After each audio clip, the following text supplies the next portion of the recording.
वश में किया हुआ मन वश में करने के उपाय भी बताए थे कि निरंतर अभ्यास और वैराग्य से ये जो वायु को, जैसे वायु को रोकना, तूफान को रोकना बड़ा दुष्कर होता है, वैसे हमारा मन को रोकना बड़ा दुष्कर कठिन होता है।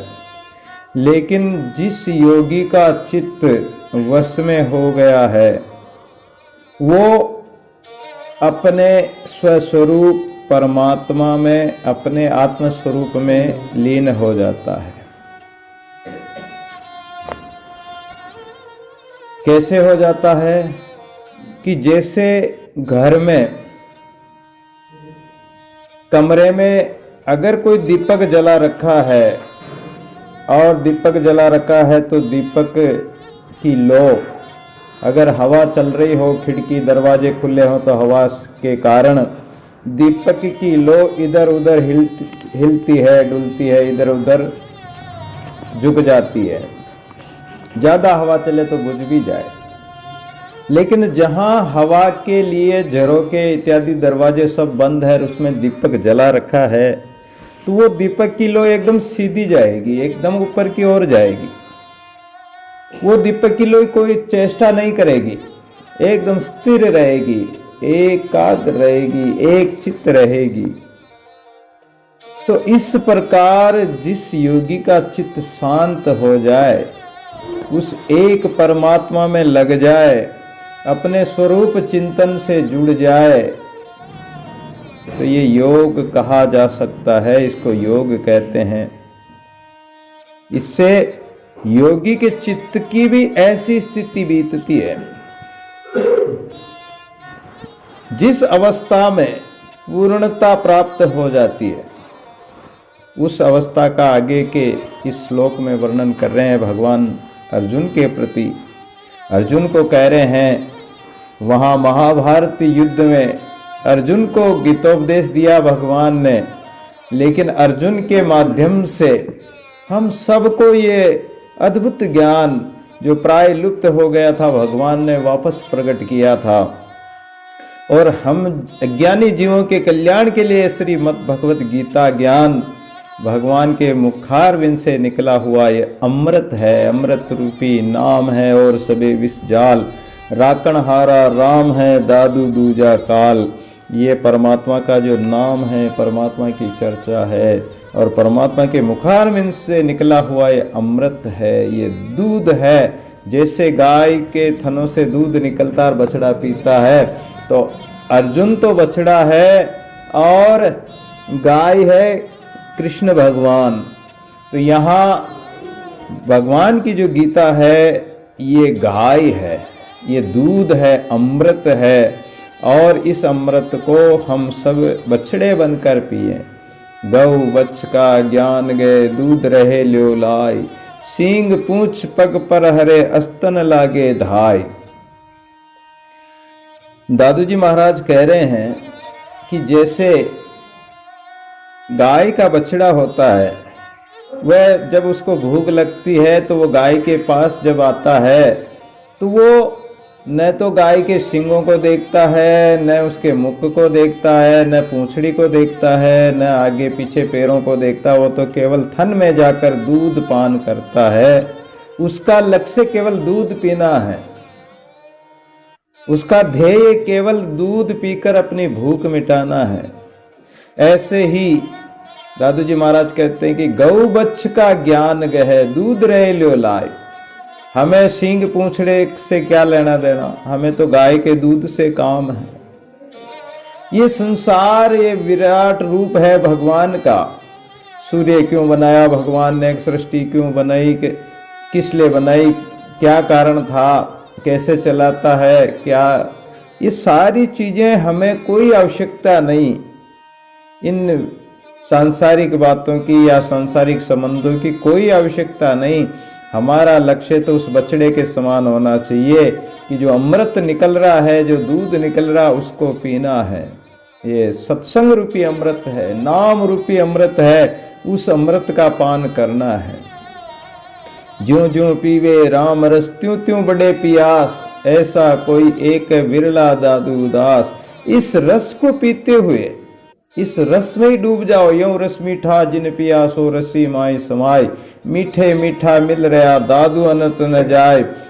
जिसको अगर ये रस मिल गया, जिसका चित्त शांत होकर वश में होकर एकाग्र होकर परमात्मा से जुड़ गया, इस रस में लीन हो गया, वो इस रस को छोड़कर कहीं नहीं जाता। जैसे भंवरा होता है, वह भंवरा जब वो कमल के फूल में जाकर मकरंद लेता है, मकरंद उसको मिल जाता है, तो उस मकरंद को पान करते करते उस साय काल में सूर्य अस्त होने पर जब कमल का फूल की पंखुड़ियां बंद हो जाती है, तो वो भंवरा भी उसी कमल के फूल में बंद हो जाता है।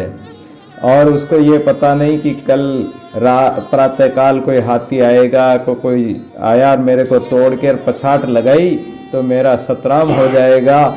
लेकिन वो तो उस रस में लीन हो गया है, तो रस को छोड़कर वो अन्यत्र कहीं नहीं जाता है। दादू अन्यत्र न जाए, वो अन्यत्र जाएगा ही नहीं, और अन्यत्र जाने की आवश्यकता भी नहीं। जहां परम रस मिल गया, आनंद रस मिल गया, राम रस मिल गया, उसको छोड़ने की क्या आवश्यकता, उसको छोड़कर कहाँ जाएगा। दादू ऐसा कौन अभागिया कछु दिडावे, और नाम बिना पग धरन को कहो कहाँ ठोर। नाम के बिना कहाँ ठोर मिलेगी, इसको कहाँ जगह मिलेगी। परमात्मा के सुमरण बिना, चिंतन बिना, नाम बिना इसको कहीं भी ठोर नहीं मिलेगी। तो फिर 84 में ही जाना पड़ेगा। इसलिए कह रहे हैं भगवान, यत्रो परम अतिचितम निरुदम योग सेवया, यत्र चैव आत्मनात्मनं पश्यन्नात्मनि तुष्यति। योग का सेवन करने से जिस अवस्था में निरुद्ध चित्त उपराम हो जाता है, तथा जिस अवस्था में स्वयं अपने आप में अपने आप को देखता हुआ अपने आप में संतुष्ट हो जाता है, मन को केवल स्वरूप में ही लगाना है। ध्यान योग बता रहे हैं भगवान कि अगर परमात्मा का ध्यान करना है, भगवान करेंगे मेरा ध्यान करना है, तो अपने मन को केवल मेरे स्वरूप में लगाओ। स्वरूप में लगाना ही ध्यान, धारणा, समाधि 3 अवस्थाएं होती है। अष्टांग योग में कहा गया है यम नियम प्राणायाम प्रत्याहार, आसन, ध्यान, धारणा, समाधि, ये 8 प्रकार के योग बताए हैं। तो जो कुछ बातें पहले यम नियम इत्यादि की बातें भगवान पहले बता कर आए हैं, अब ध्यान की बात कर रहे हैं। और ध्यान करते समय हमारा मन एक मना लागा रहे, अंत मिलेगा सोई। दादू जाके मन बसे ताको दर्शन होई। हमारा मन एक परमात्मा के स्वरूप में जुड़ा रहे।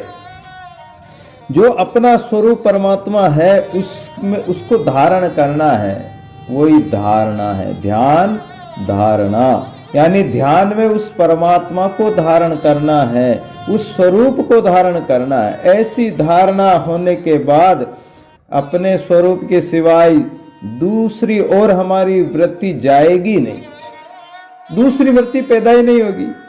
तो उसकी उपेक्षा करके उसे हटा देते हैं। अगर कोई वृत्ति पैदा हो भी जाए, कोई संकल्प प्रकट हो भी जाए, तो दूसरी वृत्ति के द्वारा, सकारात्मक वृत्ति के द्वारा उस वृत्ति को हटा दिया जाता है।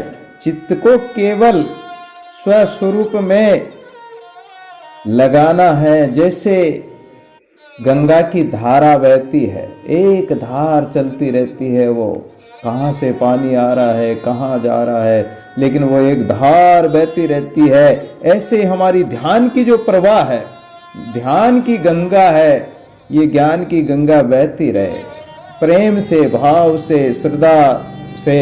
ये इसका प्रवाह कभी रुकना नहीं चाहिए, निरंतर रात दिन अहरनिश बहता रहे, तब उसको ध्यान कहते हैं। ये ध्यान की अवस्था है, अवस्था बता रहे हैं। कई लोग कहते हैं कि हम ध्यान कैसे करें, ध्यान करते तो हमारा मन एकाग्र नहीं होता, चंचल हो जाता है, और ध्यान करें तो किसका करें। अब ये ध्यान की जो अवस्थाएं बताई, पहले आसन बताए, सब कुछ बताते जा रहे हैं आगे से आगे कि किस प्रकार ध्यान किया जाए। अगर कोई सगुण ध्यान करता है, भगवान कृष्ण का, राम जी का, हनुमान जी का, शिव जी का, तो भगवान के स्वरूप का चिंतन करे कि भगवान का मुकुट कैसा है, भगवान के जो नेत्र है, लोचन है, वो कैसे हैं, उनका मुखारविंद कैसा है, कपोल कैसे हैं, ग्रीवा कैसी है, उनके हाथ कैसे हैं, उनके हाथों में क्या क्या आयुध हैं, ये सारा जो भगवान का ध्यान है ये सगुण ध्यान है। और निर्गुण ध्यान में जो बता रहे हैं भगवान की, इस ध्यान में अपने चित्त में एक स्वरूप के अलावा और कोई चित्त में आए ही नहीं, कोई चिंतन हो ही नहीं। तो ध्यान के समय ध्याता, ध्यान और ध्येय, ये त्रिपुटी रहनी चाहिए। अर्थात साधक ध्यान के समय अपने को ध्याता, ध्यान करने वाला मानता है,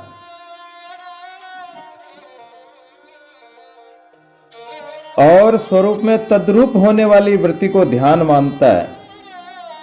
तीसरा, साध्य रूप स्वरूप को ध्येय मानता है। तात्पर्य यह है कि हम ध्यान कर रहे हैं, हम कोई भी काम कर रहे हैं तो हम कर्ता हो गए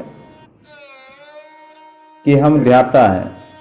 तो जब तक कर्तापन का अहंकार रहेगा कि मैं ध्यान कर रहा हूं, तो भी परमात्मा का ध्यान नहीं हो पाएगा। कितनी सूक्ष्म बारीक बात बता रहे हैं कि अगर कोई व्यक्ति ये कहे कि मैं तो माला फेर रहा हूँ, मैं तो पूजा पाठ कर रहा हूँ, मैं तो भजन करता हूँ, मैं भगवान का ध्यान कर रहा हूँ, तो ये भी उसके लिए बाधक है। साधक के लिए ये विचार भी बाधक है। इन विचारों का भी त्याग कर दे कि मैं ध्यान करने वाला हूँ। ध्यान,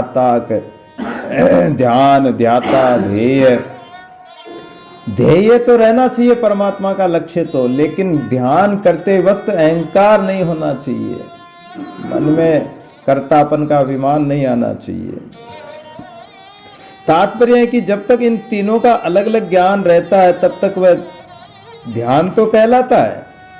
ध्यान तो कर रहे हो तुम। ध्यान में ध्येय की मुख्यता होने के कारण साधक पहले अपने में अहंकार के कारण वो भूल जाता है कि मैं ध्याता हूं, मैं ध्या रहा हूं, तो आप कर्ता बन गए। फिर आप किसका ध्यान कर रहे हो? आप तो स्वयं ही बन गए। तो वो भूल जाता है, फिर ध्यान की वृत्ति भी भूल जाता है, क्योंकि जब स्वयं कर्ता बन गया, कर्ता वे कर कुछ करे उस माई बंधावे, दादू उसको पूछे उत्तर नहीं आवे, कर्ता बन गया। कर्तत्वपन का अभिमान आने से जब आया अहंकार तो किया कराया सब गया। जब आया अहंकार और अभिमान आ गया, अहंकार आ गया, अपनापन आ गया, तो फिर वो सब कुछ भूल जाता है। फिर वो ध्यान भी नहीं हो पाएगा, उसकी वो चित्तवृत्ति स्थिर नहीं रहेगी उसकी, और अंत में केवल उसको कष्ट ही प्राप्त होगा, कारण कि वो ध्यान तो कर ही नहीं रहा, अहंकार कर रहा। और जब वो ध्यान करते करते ऐसा अनुभव होने लगे कि मैं कुछ भी नहीं हूं, कछु न कावे आपको साईं को सेवे, दादू दूजा छाड़ी सब नाम निज लेवे, वहां अपने आप को कुछ नहीं कहलाना, कुछ नहीं बनना, कुछ नहीं करना। कबीर महाराज तो कहते हैं कि कबीर कर से माला ना जपूं, मुख से कहूं न राम, साईं मेरा सुमिरन करे मैं पायो विश्राम। कबीर महाराज कह रहे हैं कि वहां तो केवल ध्यान करना है, एक लक्ष्य बना रहे, उसके स्वरूप में लीन हो जाए। जैसे जल में जल मिल जाए, दूध में दूध मिल जाए, दादू तन मन विलेयु कीजे जो पानी में लूण, जैसे पानी में लूण मिल जाता है, एक रस हो जाता है, या दूध में पानी मिल जाता है, ऐसे अपने को उस परमात्मा में मिलना है। तो ये ध्यान की वृत्ति ऐसी अवस्था आ जाए तो अंत में केवल एक ध्येय, एक परमात्मा रह जाता है जागृत अवस्था में। इसको समाधि कहते हैं। धारणा, ध्यान, धारणा और समाधि। तो ध्यान की अवस्था भी बताई कि मन में एक स्वरूप का चिंतन हो, इसके अलावा कोई वृत्ति पैदा नहीं हो, तो ये ध्यान है। और इस प्रकार दृढ़ रहना, उसमें स्थिर रहना, उसको दृढ़ रूप से धारण कर लेना, वो धारणा हो गया।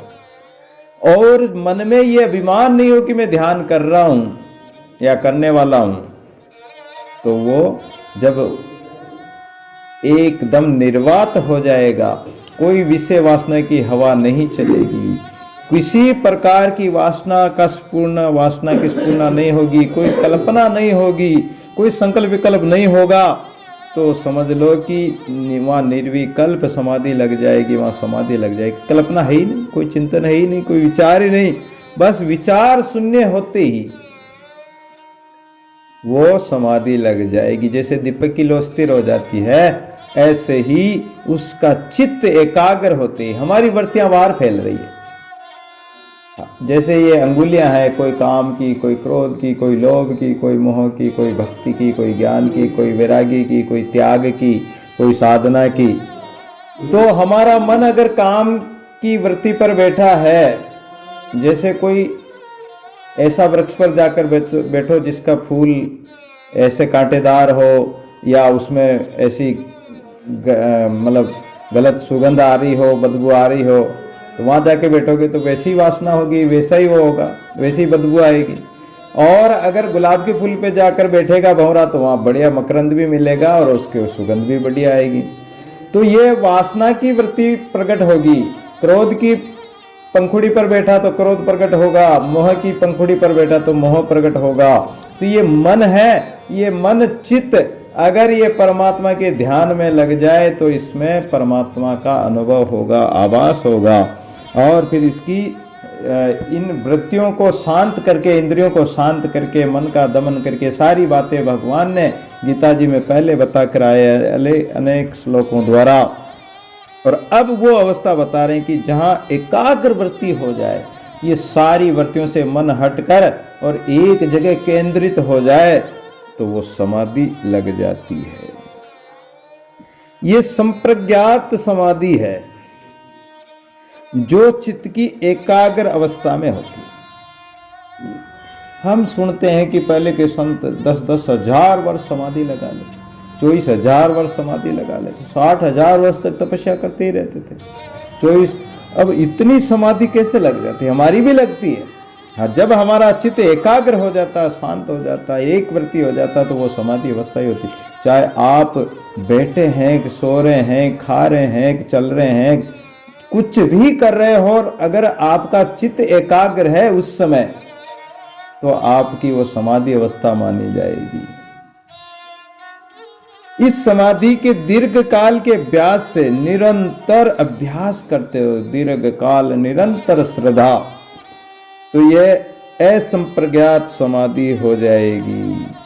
संप्रज्ञात समाधि तो कुछ समय के लिए लगती है, कुछ क्षण के लिए आती है, कुछ घड़ी पल के लिए होती है, लेकिन असंप्रज्ञात का तो निरंतर, यानी जब तक, इन दोनों समाधियों में भेद यह है कि जब तक ध्येय का नाम और नाम नामी का संबंध, ये तीनों चीजें रहती, तब तक संप्रज्ञात समाधि है। हमारा लक्ष्य रहता है कि एक परमात्मा का ध्यान करना, तो ध्येय है, उस परमात्मा का नाम भी जप कर रहे हैं, और उस परमात्मा से हमारा संबंध भी बना रखा है कि वो परमात्मा है, वो भगवान है, वो मालिक है, हम तो उसके नौकर हैं, सेवक हैं, दास हैं, भगत हैं। ऐसा एक भेद बना हुआ, उस परमात्मा को अलग समझ रखा और हम अलग हैं। ये भेद जब तक रहता है तो वो संप्रज्ञात समाधि है, और वो समाधि किसी किसी क्षण असंप्रज्ञात भी हो जाती है। तो इसी चित्त की एकाग्र अवस्था ये संप्रज्ञात समाधि कहलाती है, इसी को चित्त की एकाग्र अवस्था कहते हैं। परंतु जब नाम की स्मृति भी न रहे, अभी पहले कह के आए कि कबीर कर से माला ना जपूं, मुख से कहूं न राम, ना तो हाथ से माला फेरनी है मुझे, न तो माला फेरता हूं, ना मैं नाम जपता हूं, यानी मैं न तो राम राम करता हूँ, ना कोई कृष्ण कृष्ण करता हूँ, या और कोई किसी का भी नाम नहीं लेता हूँ, क्योंकि जहाँ परमात्मा के स्वरूप में, उस झिलमिलाट ज्योति स्वरूप परमात्मा के स्वरूप में मिल जाते हैं। जैसे नदी नाला, छोटे छोटे नाले होते हैं, भाले हो जाते हैं, और नदी बनकर वो पता नहीं उसके क्या क्या नाम हो जाते हैं कि ये फला नदी है, इस जगह इस नदी का ये नाम है। वो नाम रूप कई जगह तो वो तेज चलती, कहीं धीरे चलती, अलग अलग जगह के हिसाब से उसके अलग अलग नाम हो जाते हैं। लेकिन जब समुद्र में मिल जाती तो उसका नाम रूप आकार सब खत्म हो जाता है।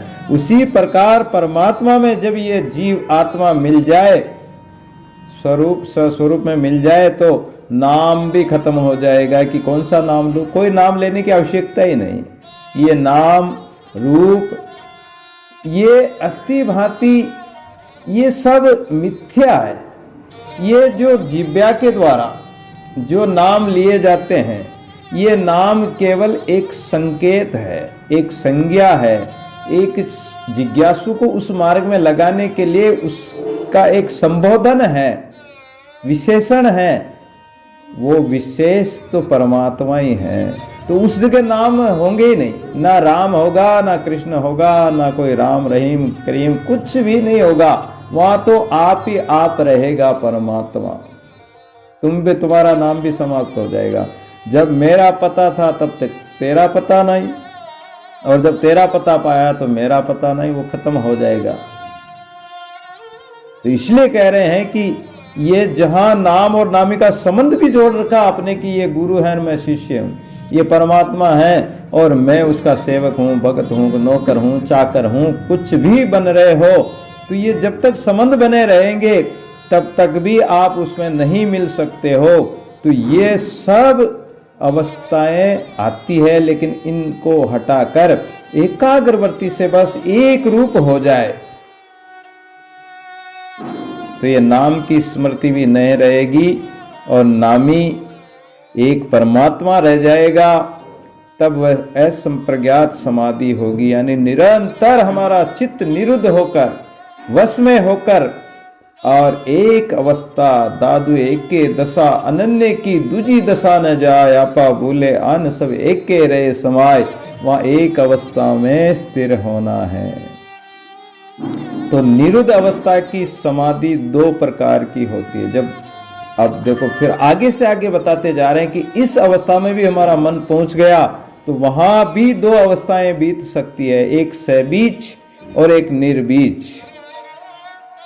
तो जिसमें संसार की सूक्ष्म वासना फिर भी रह गई, देखो कितनी और सूक्ष्म से सूक्ष्म बात बता रहे हैं कि अगर इतने परमात्मा के करीब पहुंच गए, उसके स्वरूप का दीदार भी हो गया, आपको उसका दर्शन भी हो गया, लेकिन निरंतर अवस्था में नहीं, निरंतर एकाग्रवर्ती नहीं बन रही, तो कारण है कि वहां कोई न कोई वासना छिपी हुई है। और दादू विषय विकार सो जब लग मन राता, तब लग चित्तन आवी त्रिभुवनपति दाता, तब तक वो परमात्मा हमारे चित्त में नहीं आ सकता है। तो ये सबीज समाधि कहलाएगी कि थोड़ी सी भी तो वासना छिपी हुई है तुम्हारे अंदर। सूक्ष्म वासना के कारण सबीज समाधि में सिद्धियां प्रकट हो जाएगी, रिद्धि सिद्धि आ जाएगी। ये सिद्धियां सांसारिक दृष्टि से तो ऐश्वर्य दी, पारमार्थिक दृष्टि से चेतन तत्व की प्राप्ति में विघ्न है। सिद्धि से न ठगारी को वासना, सिद्धि से न ठगारी, ये जो वासना है, ये रिद्धि सिद्धि है, ये वो ठग है। काम ठग, क्रोध ठग, लोभ ठग, मोह ठग, ठगनी की नगरी में जीव आए पड़ो है। इसी प्रकार साधना करते करते जब रिद्धि सिद्धियां प्रकट हो जाती है तो साधक उन रिद्धि सिद्धियों में अगर फंस जाए तो वो उलझ जाता है, बीच में अटक जाता। राम रटन छाड़े नहीं, हरि ले लागा जाए, बीचे ही अटके नहीं, कला कोटि दिखलाए। महाराज कह रहे हैं, दादू जी महाराज, कि राम रटन करते हुए इन रिद्धि सिद्धियों के चक्कर में नहीं पड़े, छोड़े नहीं। अगर राम रटन छोड़ दिया बीच में ही तो आप उलझ जाओगे सिद्धियों के चक्कर में, रिद्धियों के चक्कर में, और ये सिद्धियां तुम्हें नरकों में भी ले जा सकती। इसलिए साधक को, साधना मार्गी को इन पारमार्थिक दृष्टि में ये विघ्न है इसलिए ध्यान योगी जब इन सिद्धियों को निस्तत्व समझकर, यानी ये तुच्छ है, सिद्धि सी सेंट डारी, ऐसा कहा है कि सिद्धि तो जैसे किसी व्यक्ति के नाक से जो गंदगी निकलती है, उस गंदगी को कौन रखता है, सड़क देते हैं, फेंक देते हैं। उसी प्रकार जो योगी महात्मा होते हैं वो उस सिद्धि को सीट के द्वारा, सीट के समान समझता है, जैसे नाक की गंदगी हो, ऐसे उसको त्याग देते हैं। निस्तत्व समझकर इनसे उपराम हो जाते हैं, तब उनकी निर्बीज समाधि होती। बीज का मतलब वासना, और वासना है, जब तक वासना होगी तो बीज अंकुरित होगा। बीज में अगर अंकुरण शक्ति है, दादू जी महाराज ने एक शब्द में कहा है कि जब तक बीज कच्चा है तो वो बीज अंकुरित हो जाएगा, उग जाएगा, और अगर वो भुन गया, उसको पका दिया, तो उसकी अंकुरण शक्ति समाप्त हो गई। वो पक गया तो अंकुरण शक्ति समाप्त होते ही फिर उसकी उगने की संभावना नहीं रहेगी, अर्थात वासना प्रकट नहीं होगी, और वासना रहित होते ही वो निर्बीज समाधि कही जाएगी। तो जिसका यहाँ निरुदम पद से भगवान ने संकेत किया कि यहाँ निर्बीज समाधि उस योगी की लग जाती है। ध्यान में संसार के संबंध से विमुख होने पर एक शांति, एक सुख मिलता है जब ध्यान करते हो। और ध्यान में अगर तुम्हारा चित्त तनिक भी लग गया तो तुम्हें परम सुख का अनुभव होगा। आप एहसास नहीं कर पाओगे कि मुझे क्या हो रहा है, ये मुझे सुख कहां से प्राप्त हो रहा है। ये परम सुख दादू जी महाराज ने भी कहा, रामायण में भी कहा है कि हरि सुख एक पलक का तासम कया न जाए। एक पलक भर सुख जो परमात्मा का है, तूलन ताई मिली जो लव सुख सत्संग, रामायण में कहा है कि तात वर्ग अपवर्ग तूल तरई, ऐसा एक शब्द आता है, दोहा आता है कि वो उसके समान, एक पलक भर के सत्संग के समान, या जो समाधि अवस्था में जो आनंद प्राप्त होता है, सुख प्राप्त होता है, उसके समान तीन लोक की संपदा ऐश्वर्यादि भी उसके समान नहीं हो सकती। धरई तुला एक अंग तूलन ताई मिली सकल जो लव सत्संग। एक क्षण मात्र का सत्संग, सत्संग यानी उस सत्य से संग हो रहा है, उस परमात्मा से जुड़ रहे हैं, उस परमात्मा के स्वरूप में हमारा जो आत्मा है, ये जीव आत्मा उसके स्वरूप में मिल रही है। नदी समुद्र में मिल जाती है, बूंद समुद्र में समानी। जब ये बूंद समुद्र में मिल गई तो एक में एक हो जाएगी, वो परम सुख मिलेगा जो कि संसार का संबंध रहने पर कभी नहीं मिल सकता। अगर आप संसार के संबंधों में सुख खोजते हो तो वो सुख कभी नहीं मिलेगा। इसलिए संप्रज्ञात समाधि में उससे भी विलक्षण सुख का अनुभव होता है। इस संप्रज्ञात समाधि में भी असंप्रज्ञात समाधि में विलक्षण सुख, यानी जो संप्रज्ञात समाधि है उससे भी असंप्रज्ञात समाधि में विलक्षण सुख होगा। सुख में भी फर्क है। एक सुख थोड़ी देर के लिए मिल जाता है, आपको भूख लगी, भोजन कर लिया, एक एक ग्रास पर आपको सुख मिलेगा, ठीक है, आपने भोजन कर लिया। अगर भोजन सीमित मात्रा में किया, उचित मात्रा में किया तो आपको ठीक है, और अगर अधिक मात्रा में कर लिया तो वो भोजन भी आपको दुखदायक हो जाएगा, अजीर्ण होगा, पचेगा नहीं, तो वो भी दुखदायक हो जाएगा। आपको धन की लालसा, थोड़ा धन मिल गया तो आप सुखी हो गए, लेकिन चोर लूट ले गए तो सुख, कुछ क्षणिक सुख मिला संसार की वस्तुओं का, लेकिन यहाँ तो कह रहे हैं कि वो सुख ऐसा परम सुख, आनंद, परम आनंद मिलता है कि जब साधक निर्बीज समाधि में पहुंचता तब उसमें बहुत ही विलक्षण और आनंद की प्राप्ति होती है। इस प्रकार योग का अभ्यास करते करते जब हमारा चित्त एक ऐसी एकाग्र निरुद्ध अवस्था में आ जाता है, निर्बीज समाधि से भी उपराम हो जाता है, अर्थात योगी उस निर्बीज समाधि का भी सुख नहीं लेता है। लो आगे कितनी बड़ी बात बता दी कि ऐसा परम सुख मिल रहा है, लेकिन योगी उस सुख को भी नहीं लेता है, उसका भी त्याग कर देता है, उसके सुख का भोक्ता नहीं बनता है। और उस समय वह अपने स्वरूप में अपने आप का अनुभव करता हुआ अपने आप में संतुष्ट हो जाता है। उपरमते का अर्थ है कि चित्त का संसार से तो कोई प्रयोजन रहा ही नहीं और स्वरूप को पकड़ सकता नहीं, कारण कि चित्त प्रकृति का कार्य होने से जड़ है और स्वरूप तो चेतन है। चित्त तो प्रकृति है, मन चित्त बुद्धि ये सब प्रकृति है हमारी, ये इंद्रियों तन्मात्रा, पंच इंद्रियां ज्ञान इंद्रियां इनकी तन्मात्राएं हैं और ये मन की वृत्तियां हैं। चित्त वृत्ति ये जड़ है सूक्ष्म लेकिन ये जड़ है और जड़ का और चेतन का कभी मिलन हो नहीं सकता। सहजातीय सहजाति में मिल जाएगा, विजातीय कैसे मिलेगा? दूध में दूध तो एक रंग हो सकता, लोहे में लोहा मिल सकता, लेकिन उसमें अगर दूसरी चीज पत्थर मिला दो उस लोहे को गर्म करके तो वो पत्थर अलग ही दिखेगा। उसी प्रकार सहजातीय अपनी जीव आत्मा का स्वरूप परमात्मा है और उस परमात्मा के स्वरूप में सहजातीय में मिलेंगे तो एक जाति हो जाएगी, एक स्वरूप हो जाएंगे। और विजाति ये चित्त हमारा जड़ है और जो स्वरूप हमारा परमात्मा है वो चेतन है। तो जड़ चित्त चेतन स्वरूप को कैसे पकड़ सकता है? अर्थात नहीं पकड़ पाएगा, इसलिए वह उपराम हो जाता है। वो नेति नेति कह देता है कि बस अब हम कुछ नहीं कर सकते, अब हमारे वश की बात नहीं, वो हाथ खड़े कर देता है। और जब उपराम हो जाता है तो चित्त के उपराम होने पर योगी का चित्त से सर्वथा संबंध विच्छेद हो जाता है, जब वो हाथ खड़े कर देता है कि अब हम कुछ भी नहीं है। और उस अवस्था में तुष्यति अर्थात वो संतोष का अनुभव करता है कि मैं तो कुछ भी नहीं, मैं तो अपने आप को पता नहीं क्या क्या मान रहा था। मेरो धन मेरी वाम मेरो पशु मेरो ग्राम भूल्यो फिरत है, तू तो भयो बावरो बिकाई गई बुद्धि ऐसो अंध ग्रह कूपता में तू परत है। सुंदर कहत तो ये नेक ना अवे लाज काज को बिगाड़ के एकाज क्यों करते।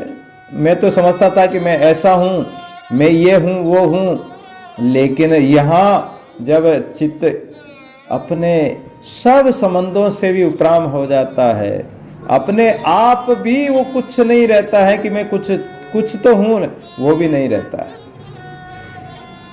वो एक परमात्मा में संतुष्ट रहता है, केवल अपना स्वरूप ही उसके संतोष का कारण रहता है।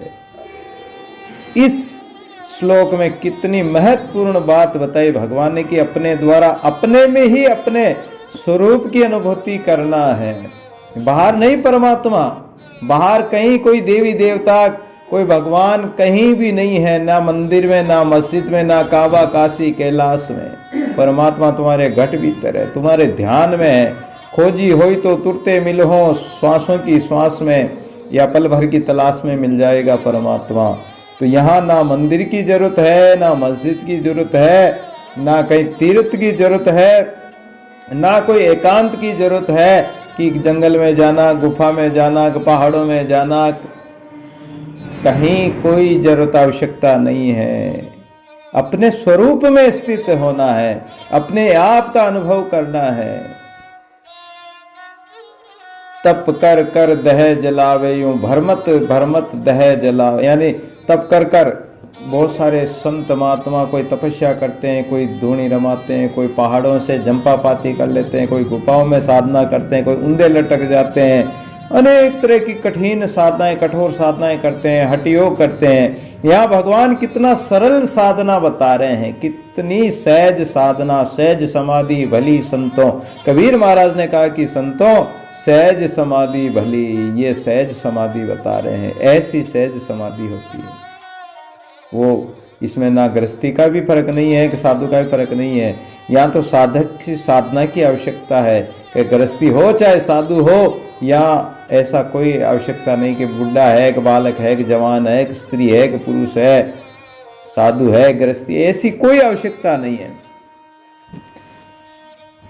वह तो केवल अपने तत्व में भीतर ही भीतर जो अपना परम तत्व स्वरूप है वह ज्यों का त्यों है। केवल संसार से अपना संबंध मानने के कारण हमारी चित्त की वृत्तियां संसार में लगी रहती है, और उस परम तत्व का अनुभव नहीं हो पाता है। और जब ध्यान योग के द्वारा हमारा चित्त संसार से उपराम हो जाए, तब योगी के चित्त के समान संसार से सर्वथा संबंध विच्छेद होकर, और संबंध विच्छेद होते ही अपने आप का अनुभव होने लगेगा, अपने स्वरूप की अनुभूति हो जाएगी। तो जिस तत्व की प्राप्ति ध्यान योग से होती है, उसी तत्व की प्राप्ति कर्म योग से भी हो जाती है। परंतु इन दोनों का थोड़ा इन दोनों में अंतर है, क्योंकि ध्यान योग में जब साधक का चित्त समाधि के सुख से भी उपराम हो जाता है, तब वह अपने आप से अपने आप में संतुष्ट रहता है।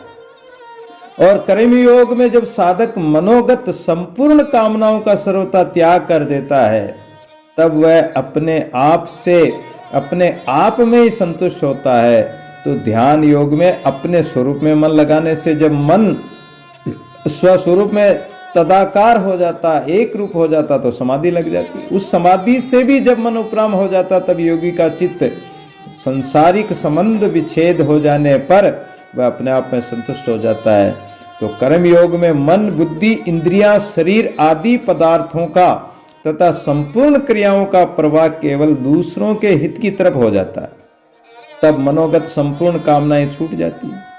कर्म योग कर रहे हैं, एक बाह्य व्यवहार बता रहे हैं कि आप कर्म करते हुए भी भगवान के ध्यान में पूर्ण निष्ठापूर्वक कैसे लग सकते हैं, कि आपकी मन, बुद्धि, इंद्रियां, शरीर, तन, मन सब केवल दूसरों के हित के लिए अगर आप काम करोगे, तो वो भी आपकी समाधि मानी जाएगी, वो भी आपका ध्यान माना जाएगा। और कामनाओं का त्याग होते ही, क्योंकि आपका निजी स्वार्थ है ही नहीं, परमार्थ की भावना है, तो कामनाओं का त्याग होते ही मन से भी संबंध विच्छेद हो जाएगा। तन से संबंध विच्छेद, मन से संबंध विच्छेद हो जाता है, और अपने स्वरूप में वो भी संतुष्ट हो जाता है। इसलिए अर्जुन को भगवान कहते हैं कि अर्जुन तू केवल कर्म कर। यहाँ इस समय साधना करने की आवश्यकता नहीं, यहाँ ध्यान लगाने की आवश्यकता नहीं, यहाँ तो तुझे इन दुष्ट लोगों को मारना है। इसलिए ये समाधि की अवस्था पहले ध्यान की बताई, ध्यान फिर धारणा बताया कि कैसे धारण किया जाए। उस ध्यान में स्वरूप को धारण करना ही धारणा है, उसमें दृढ़ रहना ही धारणा है। दृढ़ता पूर्वक लगे रहना, निरंतर एक मना लगा रहे, एक मन लगा रहे। ले लागी तब जाने जे कबू छूट न जाए। जब ले लग गई तो वो छूटे नहीं कभी भी, तो समझ लो कि तुम्हारी समाधि लग जाएगी, उस अवस्था में तुम पहुंच जाओगे।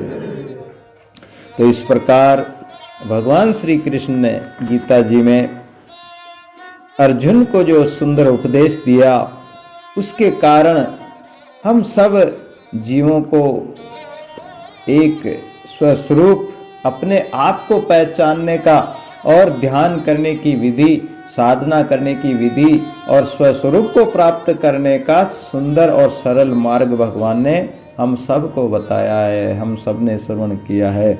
इस प्रकार श्रवण करने से सबका कल्याण होता है, और पहले भी कल्याण हुआ है, हो रहा है, और आगे भी इन महापुरुषों की वाणी से, भगवान की वाणी से सबका कल्याण होगा। सत्य राम साक्षी सर्वाधार, अज अविनाशी अपरंपार। सत्य राम साक्षी